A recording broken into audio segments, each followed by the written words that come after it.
You, Senator Blumenthal. Senator Cotton, please. I agree with what Senator Blumenthal said, that the administration has been deterring itself from providing the Ukrainians the weapons they need.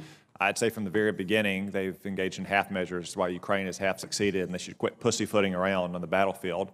I want to look before Russians launched this war, though, Mr. Zakheim, to what happened in 2021. Winston Churchill, in his famous Iron Curtain speech, cautioned against offering temptations to a trial of strength. And he offered that caution specifically about the Russians, who he had said he had just seen up close and personal as allies and friends for many years. And there's nothing they respect so much as military strength, and nothing for which they have less respect than military weakness. Can you tell us, how did the botched withdrawal in Afghanistan perhaps tempt Vladimir Putin to a trial of strength in Ukraine? Well, I think they correlate, Senator. I agree with your, the thrust of your question. The United States looked weak. Didn't look like it was did not support and stay until every U.S. service member went home, and it looked like we were unable to carry out military operations, and so we looked defeated. And I think when you look weak, people like Vladimir Putin seek to exploit the opportunity.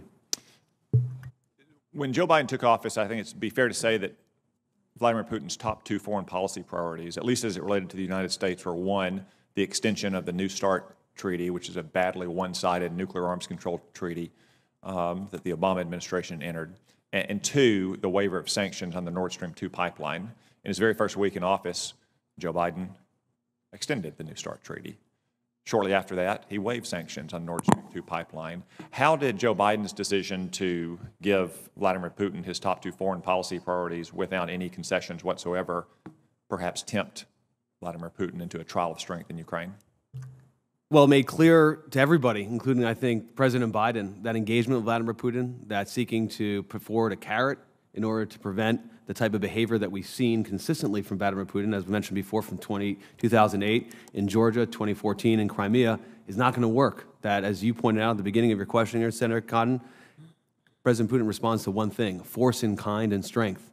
And I think that is what the Ukrainians have shown, and this Congress has supported and actually pushed the President to be more forceful in that support and to understand the urgency that's required there. Let's look at the provision of weapons to Ukraine. Actually, let's go back to the Obama-Biden era, since in President Obama's era, we provided meals ready to eat and blankets, not ammunition and javelins. And then since then, it's been a constant story of ammunition but not artillery, artillery but not HIMARS, HIMARS but not armor, infantry fighting vehicles but not tanks. Okay, tanks but not fighters or ATACMs or cluster munitions or so forth. I have to assume, given this pattern, we're going to see provision of some of those weapons and platforms sometimes in the future when they're less effective than they would have been if they had been provided months ago or at the beginning of this war. But let's look at one in particular. Since a lot of these things we're talking about, Bradley fighting vehicles, especially Abrams tanks, F-16s, do have long logistic tails and take some training. We've heard a lot today about Russians being dug in trench lines, almost World War I style warfare. We have more than 1 million cluster munitions in our stockpiles here in the United States. To date, we are not providing them in anything like sizable numbers. Could you explain what cluster munitions could do to help the Ukrainians perhaps break through the stalemate in eastern Ukraine? Well, Senator, as you point out, they disperse, they clear the field, and they're very effective in having a strategic impact when you're dealing with the tactical problem that you've outlined. And why would we not provide cluster munitions, which would be ready to fire in a matter of days, unlike, say, an Abrams tank or an F-16?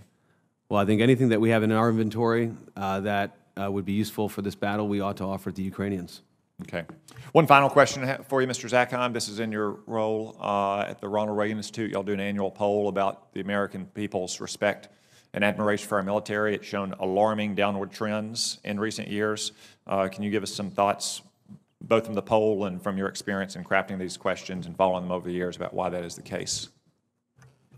Senator, thank you for that. We do the Reagan National Defense Survey annually, and just 4 years ago, the American people's trust and confidence in the military was over 70%.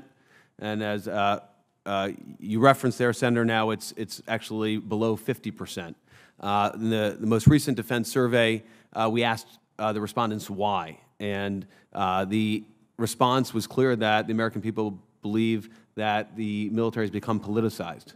That's expressed in a variety of different ways, from civilian leadership politicizing the military, to military leadership politicizing the military, to concerns about wokeism and extremism, and it divides up differently across percentage lines. But I think it is not a concern on the American people that the U.S. military is unable to carry out their core mission of protecting this country and being the best military force in the world. It's a concern about politicization penetrating their mission, Senator. Thank you. Thank you, Senator Cotton.